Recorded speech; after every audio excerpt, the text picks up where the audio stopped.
हर हर महादेव जीतिया माई की जय हो। जुग जुग जिया मोर बबुआ दुलरुआ, जुग जुग जिया मोर बबुआ दुलरुआ।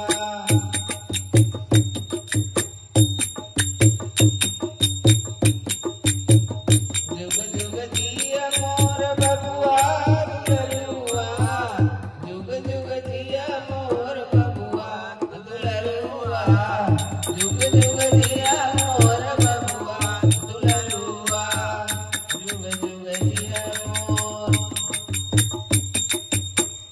जुग जुग जिया मोर बबुआ दुलरुआ। जीवत वाहन देवता से करब हम अरजिया, हे हो सखी भूख, हे हो सखी भूख बजिया के परहिया। बड़ा भारी होला सखी जितिया के बरतिया,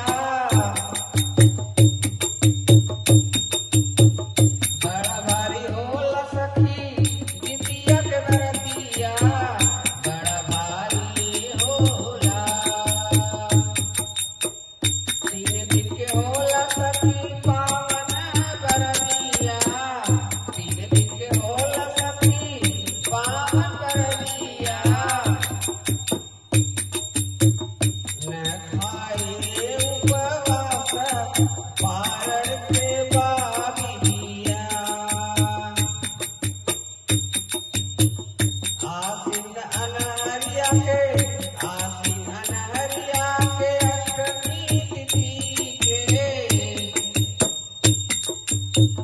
जीवतिया पुजाला निर्जल व्रत रखी के, निर्जल व्रत रख के।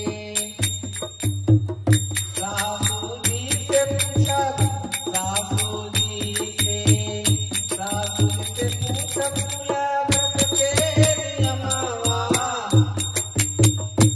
हे हो सखी भूखी, हे हो सखी भूखी जितिया के परबिया। बड़ा भारी होला सखी जितिया के बरतिया, ओ बड़ा भारी होला। सप्तमी के दिने होला गंगा स्नानवा, सप्तमी के दिने होला गंगा स्नानवा। नवमी संघा मड़वा पर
मैया महारानी की जय हो।